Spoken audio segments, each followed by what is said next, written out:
aprender y allí, si quieres solicitarlo de forma totalmente gratuita, para que llegue hasta allí, hasta tu casa, puedes pedirlo al número que aparece en tu pantalla. Anótalo ahí, es el +55 1298 114 60. Y además de este estudio bíblico tenemos otros allí disponibles para ti y tu familia para que puedan aprender juntos.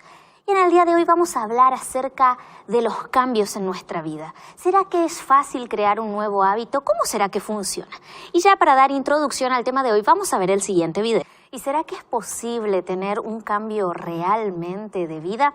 Y para eso ya está con nosotros el pastor Joel Flores, que nos va a responder algunas preguntas. Pastor, bienvenido. Muchas gracias, Denise. Gracias, pastor.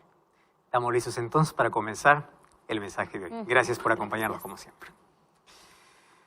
El mensaje decía así: ayúdeme porque yo ya no sé qué más hacer. Me siento totalmente perdido. Durante 15 años yo estoy luchando con un vicio que me vence.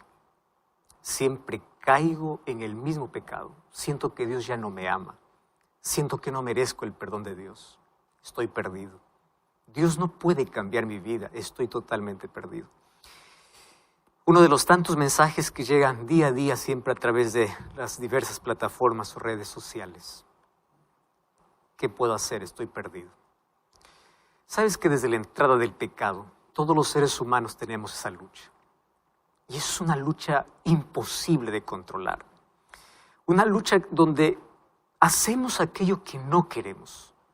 Casi todos los seres humanos, después de realizar alguna acción indebida, siempre se hacen la pregunta: ¿por qué lo hice? Yo no quería hacerlo. Tú sabes que esa pregunta no solamente lo hacen algunos. El mayor apóstol de los gentiles confesó lo siguiente, Romanos capítulo 7, versículo 15. Porque lo que hago no lo entiendo, pues no hago lo que quiero, sino lo que aborrezco, eso hago. El versículo 17 dice, de manera que ya no soy yo quien hace aquello, sino el pecado que mora en mí. Este es el grito desesperado de alguien que quiere hacer las cosas buenas, pero no puede. Pablo dice, el pecado que vive en mí. ¿Y qué cosa es pecado? Cuando vamos a Génesis capítulo 3, no encontramos una definición de pecado, sino encontramos allí una descripción de la actitud pecaminosa del ser humano. Solo que de esa actitud nosotros podemos llegar a la conclusión que es pecado.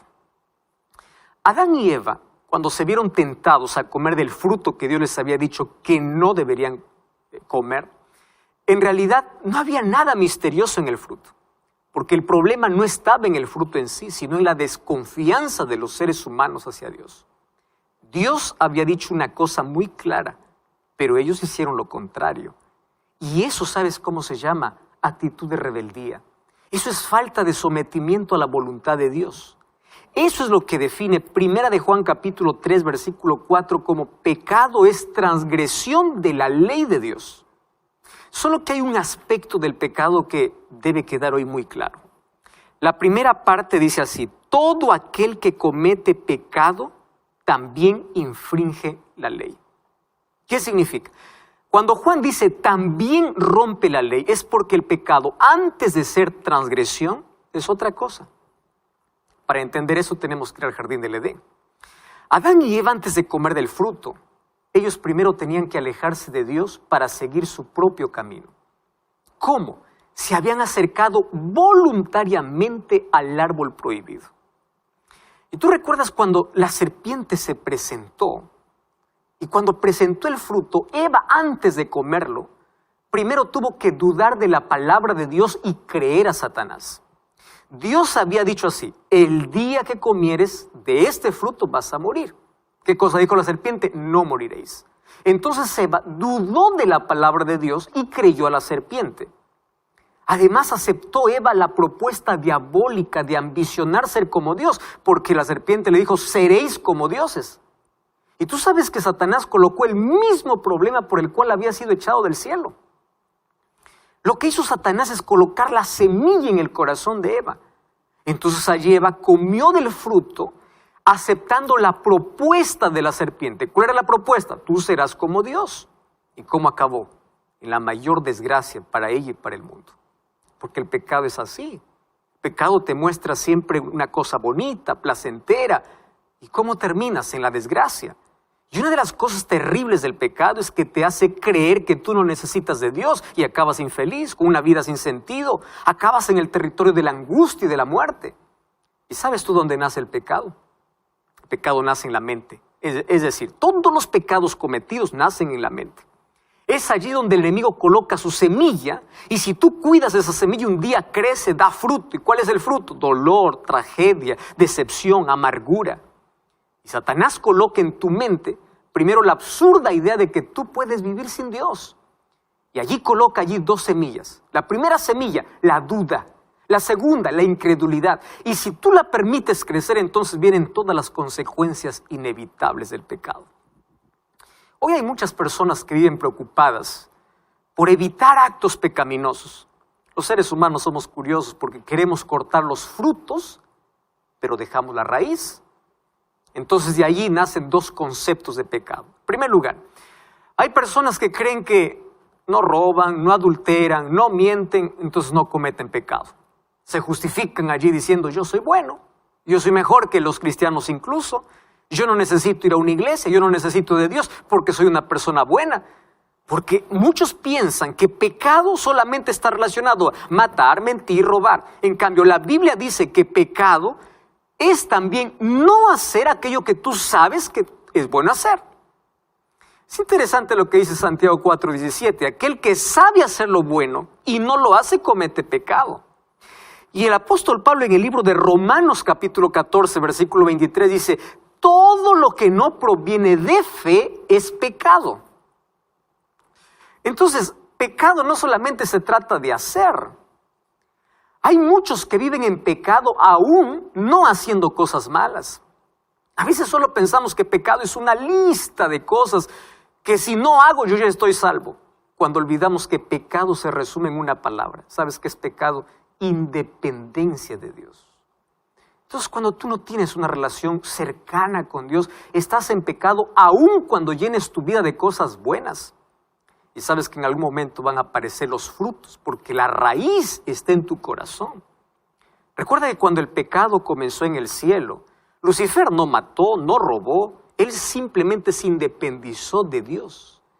Y él mismo hoy coloca la idea absurda en la mente de las personas que es suficiente no hacer cosas malas para salvarse, con tal de que la persona viva sin un relacionamiento con Cristo. Y ahí viene otro segundo grupo de personas que dicen así, yo no puedo vencer el pecado.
Y hay personas que dicen, yo tengo que primero dejar el pecado para ir a Jesús. Primero voy a dejar el alcohol, el cigarro, el vicio, creyendo que tienen poder para vencer. Cuando Jesús nos invita y dice, ven a mí como estás, porque es con su poder que somos transformados. Porque si tú puedes cambiar solo, entonces ¿para qué necesitas de Dios? Nadie abandona el mal camino para ir a Dios. Es cuando vamos a Dios que ocurre un milagro, cuando nuestros ojos espirituales se abren, cuando podemos ver nuestra condición. Allí ocurre el arrepentimiento. Y es allí donde el Espíritu Santo nos hace abandonar ese mal camino. Eso se llama conversión. ¿Y sabes qué cosa es triste? Hay muchos que están convencidos, pero no están convertidos, porque necesitan del Espíritu Santo. Esa transformación hace el Espíritu Santo en nuestra mente. Porque cuando cambia nuestra mente, cambia nuestras palabras, nuestras actitudes, nuestra visión de la vida, cambia nuestros hábitos, cambia nuestra alimentación, cambia todo. Ese es el cambio real. Sin el poder del Espíritu Santo, los cambios son apenas superficiales, son apariencias externas. Una de las cosas que menciona Pablo en Romanos capítulo 7, versículo 17, dice, el pecado mora en mí. Pablo habla de una lucha en su mente. ¿Y sabes a qué se refiere? Allí se refiere a la naturaleza pecaminosa que surgió justamente cuando el ser humano cayó allí en el jardín del Edén. Entonces aquí yo quiero resumir ese concepto. Nadie es pecador porque mata, roba o miente. Todo eso lo hace porque es pecador. Si no fuese pecador, jamás cometería esos actos de pecado. Entonces, nuestro problema es que luchamos por cortar los frutos, que es consecuencia de vivir lejos de Dios. Cuando la solución es que Cristo comience a transformar nuestra condición de pecado. Por eso David decía en el libro de Salmos, capítulo 51, versículo 5, dice, en maldad he sido formado y en pecado me concibió mi madre. O sea, él está diciendo, yo soy pecador desde que nací. David aquí se refería a la naturaleza pecaminosa que todos nosotros tenemos desde que nacemos.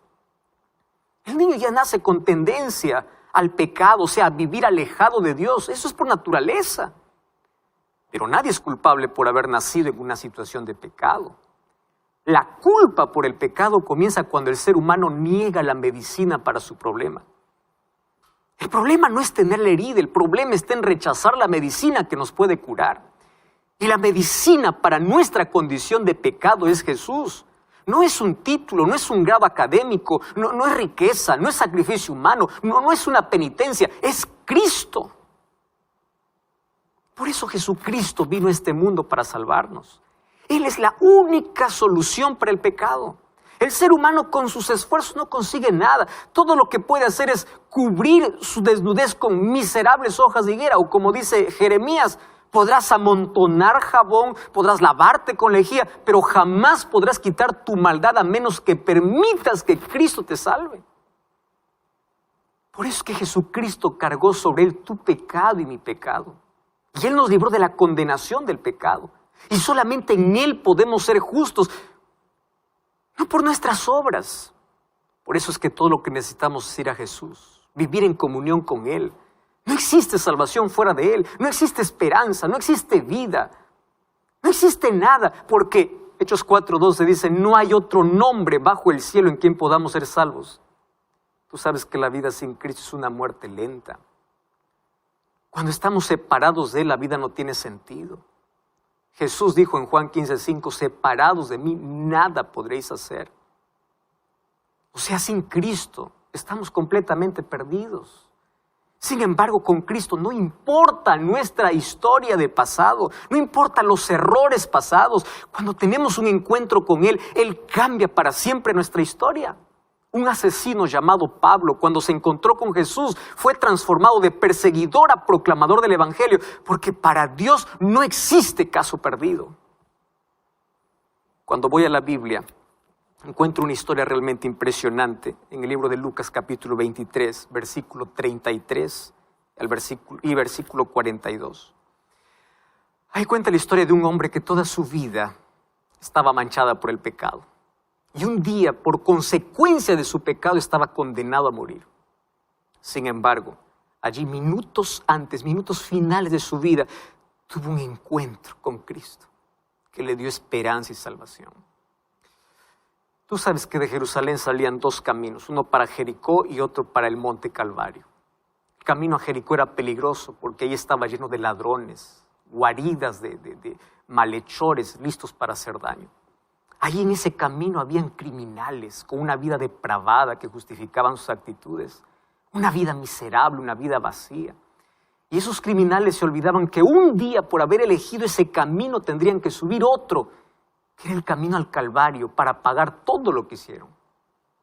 ¿Por qué estoy diciendo esto? Porque el monte Calvario era un lugar para crucificar a los delincuentes condenados. Y tú sabes que la muerte de cruz era la peor de todas las muertes. Ser clavado vivo para morir lentamente es la peor agonía. Tú sabes que nadie puede morir rápido por ser clavado las manos y los pies. Si te fuera a colocar un clavo en el corazón, muere rápido. en la cabeza muere rápido, pero en las manos y en los pies no. A veces la gente quedaba varios días allí colgado en la cruz sufriendo. Y allí tenían que soportar el calor sofocante del día. ¿Tú sabes qué ocurría? A veces las moscas eran atraídas por la sangre de las heridas. Y lo triste era que la ley no permitía que nadie pudiese ayudar a un delincuente mientras estaba crucificado. Y eso es que cuando llegaba la noche, ellos temblaban de frío, porque el viento helado azotaba allí sobre ese cuerpo torturado. Y es allí donde los delincuentes que morían crucificados suplicaban a los soldados para que por favor lo maten, solo que la ley no lo permitía.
Ellos tenían que morir solos. O sea, el delincuente estaba condenado a morir de manera lenta. Y sabes que la muerte en una cruz era la muerte más cruel. Esa muerte representaba la venganza de la sociedad contra los que habían abusado. Por eso es que todos estaban de acuerdo que aquel que moría en la cruz estaba bien, porque esos delincuentes merecían morir de esa manera. Y allí un día, viernes 15 de Abib, en ese monte Calvario, se levantaron 3 cruces. Y allí en la cruz del centro, donde supuestamente estaba el peor criminal, colocaron a Jesús. Qué irónico. Jesús estaba colgado allí entre 2 ladrones. Y tú sabes que las últimas horas de su vida, Jesús lo pasó entre delincuentes. Cuando Jesús estaba allí en la cruz al ser crucificado entre criminales, Él demostró para qué había venido. Había venido a salvar al pecador, aquel que estaba hundido en la miseria.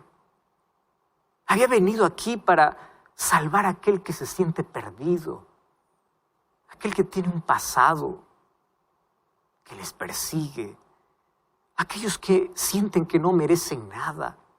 Por ellos vino Jesús, para devolverles la esperanza, la dignidad, para ofrecerles la salvación. Por eso, no digas por favor que tú eres un caso perdido. Tú no estás tan hundido en el pecado donde Jesús no pueda restaurarte. Tú no fuiste tan lejos como para que la gracia de Dios no pueda alcanzarte. Dios te ama así con tus errores, así con tu vida degradada, así con la suciedad que tienes en la mente. Claro que Él no quiere que continúes así, por eso es que te ofrece su gracia. Solo tú puedes limitar su poder cuando rechazas su amor. Y sabes que hoy por lo menos existen 3 actitudes humanas. La primera es de personas que cargan una vida de incredulidad, de rechazo para con Jesús. Hay un segundo grupo que reconoce su situación, se arrepiente, acepta a Jesús como su Salvador. Pero hay un tercer grupo que permanece en indiferencia, o sea, conocen de Jesús, pero así se quedan mirando de lejos, indiferentes. Y allí Lucas capítulo 23 me habla de un ladrón que estaba al lado izquierdo de Jesús. Lucas capítulo 23, versículo 39, que desafió a Jesús y le dice así: si tú eres el Cristo, sálvate a ti mismo y sálvanos. Si tú eres, tú sabes que esa misma duda fue expresada por Satanás en el desierto de la tentación. Satanás le dijo a Jesús: si tú eres el Hijo de Dios. Por eso te digo que la duda y la incredulidad no permite el ser humano ver la esperanza. A este ladrón que estaba al lado izquierdo, la incredulidad hizo que no pudiese ver la luz que brillaba en el momento más oscuro de su vida. Y hoy existen muchas mentes perturbadas por la duda, que siempre están pidiendo un milagro para creer. Yo me voy a entregar a Jesús y sucede un milagro. Y si no ocurre ese milagro, ¿sabes que no existe mayor demostración de amor y de poder que ver a Jesús muriendo por amor, aún por aquellos que lo rechazan? Y si el amor de Jesús demostrado en una cruz por salvar a la humanidad no es suficiente, entonces ningún milagro hará